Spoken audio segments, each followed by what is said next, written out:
Assalamualaikum saudaraku, pada malam yang berbahagia ini kita sedang dalam perjalanan dari Lubuk Menturun menuju Kinol. Bicara-bicara tentang beberapa sifat yang menarik yang dicontohkan oleh ulama-ulama terdahulu. Itu sifat istiqomah. Firman Allah Subhanahu wa taala, Bismillahirrahmanirrahim. Ya ayyuhallazina amanu ittaqullah summastaqamu. Wahai orang-orang yang beriman, bertakwalah kamu kepada Allah, kemudian istiqomahlah. Tentu kita sudah paham istiqomah itu apa. Sebelumnya kita bahas, benarkah orang-orang Minang itu terkenal sebagai orang yang istiqomah? Kalau itu pertanyaannya benar. Kenapa? Karena kan kita melihat dalam konteks sejarah ini, di antaranya dari Buya Hamka. Ketika beliau diundang ke pertemuan di Jakarta di masa Jepang, orang Jepang pagi itu harus menghadap ke matahari. Kan orang Jepang itu simbolnya kan ke matahari. Semua orang itu membungkuk ke arah matahari. Hanya satu yang tidak membungkuk, dialah ayah dari Buya Hamka, Haji Abdul Malik Karim Amarullah. Jadi Buya Hamka itu namanya adalah Karim Amarullah. Ini menunjukkan bahwa memang soal istiqomah orang Minang memang terkenal sebagai orang yang tidak pelan-pelin dalam perjuangan dan mau mengambil resiko lepas dari apa yang diperjuangkan. Mungkin Pak Datuk bisa menambahkan ini, Pak Datuk. Orang Minang memang istiqomah. Salah satu contohnya yaitu hukum adat di Minangkabau. Hukum adat di Minangkabau itu sudah lahir 3 abad sebelum Nabi Isa lahir, yaitu 300 tahun sebelum Masehi. Lalu adat orang Minang itu memang ada yang bergeser cuma sedikit, yang tidak sesuai dengan syariat Islam. Nah, itu digeserkan atau dihapuskan. Minangkabau sekarang dan anak-anak mudanya masih eksis, yaitu yang belajar ke tanah Arab, ke Timur Tengah, baik ke Mesir maupun ke Madinah, itu tetap memakai adat bersendi syarak bersendi kitabullah, syarak mengatur adat memakai. Dan itulah istiqomah orang Minang.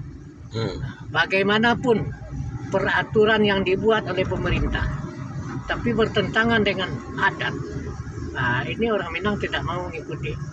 Berapa banyaknya habisnya dana pemerintah untuk mensosialisasikan peraturan-peraturan baru.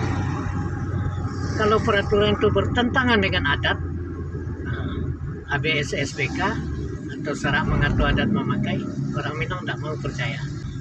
Itulah keistiqomahan orang Minang dari leluhurnya dulu, dari nenek moyangnya dulu, yang telah hidup ribuan tahun. Nah, sifat istiqomah itu dapat kita lihat dalam para pejuang di Minangkabau.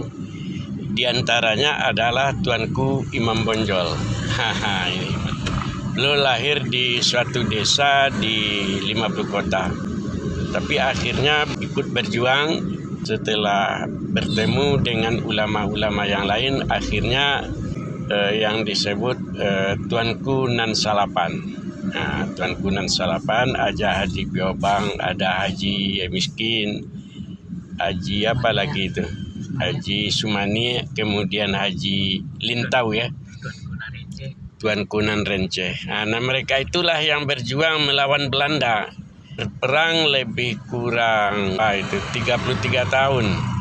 Peperangan itu melahirkan jejak yang sungguh luar biasa dan lahirlah pejuang-pejuang. Nah, setelah itu ada lagi pejuang-pejuang yang tidak asing lagi di Minangkabau ini.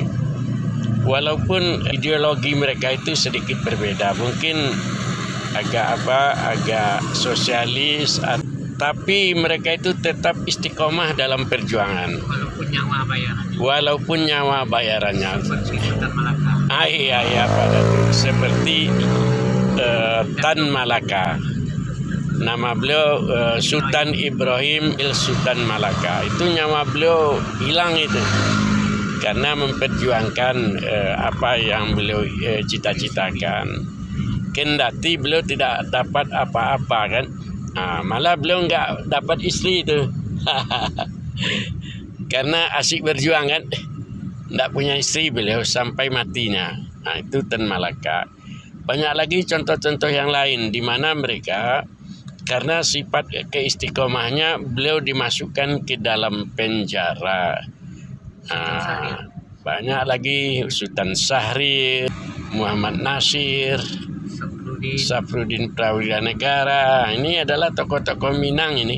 Minimal jejak digital perjuangan dengan Minangkabau ini sangat kentara.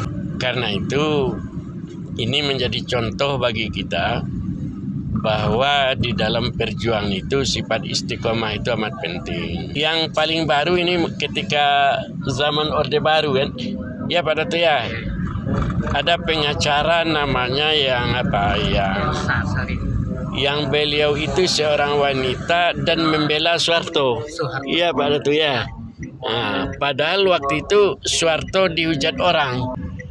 Pengacara beliau wanita yang tangguh. Namanya Elsa Syarif. Mungkin Pak Datuk tahu sedikit Elsa Syarif itu Pak Datuk atau Elsa Syarif itu lahir di Padang, yang tahunnya kita lupa. Dan Elsa Syarif itu adalah anak pejuang, adik dari Nini Syarif, anak dari Syarif Sultan Usman. Ya. Jadi Buya ini sebab beliau Sultan Syarif Usman adalah pendiri Adabiah dengan kawan-kawan beliau pedagang-pedagang yang lainnya. Jadi Adabiah itu adalah serikat dagang orang Minang yang mendirikan pendidikan, dan di sanalah Elsa Syarif dididik dan sangat prinsip sekali. Cuma itu yang bisa dapat kita berikan. Lanjut Ustaz Akil. Ya, jadi intinya orang Minang sudah mencontohkan bagaimana dalam berjuang itu memegang penuh apa yang disebut prinsip perjuangan. Orang yang mempunyai prinsip perjuangan itu, dia itu teguh di dalam pendirian. Kalau dia berkata, omongannya didengar. Dan kalau diikuti, dia tidak mengkhianati. Sementara orang-orang yang tidak teguh pendirian, terkadang dia menjual prinsip, terpukau oleh cuan, oleh harta, dan sebagainya. Assalamualaikum warahmatullahi wabarakatuh.